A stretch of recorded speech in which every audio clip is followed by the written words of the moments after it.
Heart beat web series எண்டுக்கு வந்துருச்சுன்னு எல்லாருக்குமே தெரியும். அதோட முடிவு எப்படி இருக்கும் தான் எல்லாருமே எதிர்பார்த்துக்கிட்டு இருக்கோம்.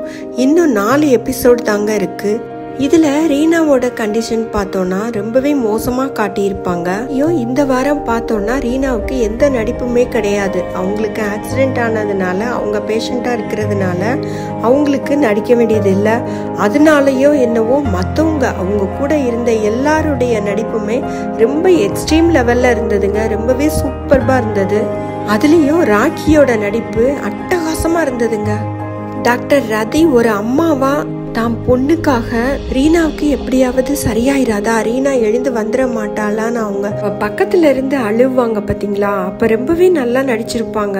ஒரு அம்மா தன்னோட குழந்தை மேல எந்த அளவுக்கு பாசம் வச்சிருப்பாங்க அப்படிங்கறத ரொம்ப கரெக்டா காட்டியிருப்பாங்க. அதே மாதிரி டாக்டர் விஜயும் அர்ஜுன் ரீனா தான் அவரோட பொண்ணுன்னு சொன்னதும் எமோஷனலா அர்ஜுன் சட்டையை பிடிச்சு ரீனா என் பொண்ணா அப்படின்னு கேட்கும் போதும் சரி, ஹாஸ்பிட்டல்ல ரீனா கிட்ட உனக்கு யாரு இல்லன்னு மட்டும் நினைக்காத, உன்னோட அப்பா நான் இருக்கேன் அப்படின்னு சொல்லும் போதும், ரதி கிட்ட இனி திரும்பி வரும்போது அவ உன்னை திரும்பி கூட பார்க்க மாட்டா அப்படின்னு சொல்லும் போதும் ரொம்ப நல்லா ஆக்ட் பண்ணிருப்பாரு. ரீனா இறந்து போற மாதிரி காட்டினாங்கன்னா அது ஒரு நிறைவேறாத, எல்லாரோட மனசுலயுமே ஒரு பாரம் மாதிரி இருக்கும். அந்த வெப் சீரிஸே ஒரு முடியாத மாதிரியே இருக்கும். அப்படியே இருக்கும். கண்டிப்பா சீசன் 3 இருக்கும்.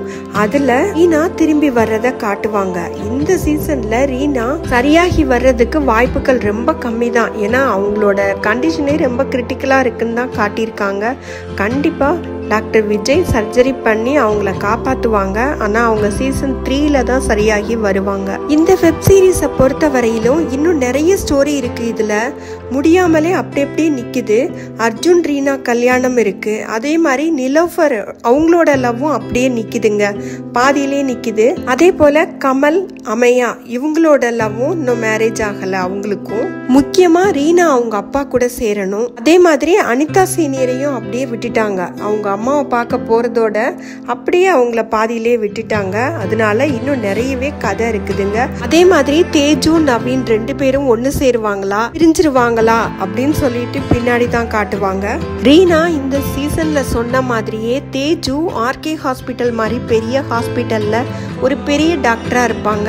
கண்டிப்பா அர்ஜுன் தான் திரும்பவும் சிஇஓவா வருவாரு. அர்ஜுன் கான்ட்ராக்ட்ல சைன் பண்ணாலுமே அது அவர் விருப்பப்பட்டு பண்ணல. அவருக்கு வேற வழி இல்லாம அதை பண்ணிட்டுறாரு. அவரை ஏமாத்தி தான் அதுல சைன் வாங்குறாங்க. அது மாதிரி மானசாவை தான் சிஇஓவா ஆக்குறதுக்கு அவங்க பிளான் பண்ணியிருக்காங்க. அதனால அந்த ஸ்டோரி இன்னும் நிறைய எபிசோட்ஸ் போகுங்க. கண்டிப்பா சீசன் 3 இருக்கும். எல்லாருக்கும் பிடிச்ச ராக்கி அவருக்கு பிடிச்ச சாருவோட ஒண்ணு சேர்றத நாமெல்லாம் பார்க்க வேண்டாமா? இத்தனை ஸ்டோரிய பெண்டிங்ல வச்சுக்கிட்டு கதையை முடிச்சிட்டோம் அப்படின்னு சொன்னாங்கன்னா யாராச்சும் நம்புவாங்களா? இனி வரவிருக்கும் இதய துடிப்பை காண எத்தனை இதயங்கள் துடிச்சுக்கிட்டு இருக்குன்னு அந்த டைரக்டருக்கு கண்டிப்பா தெரியுங்க.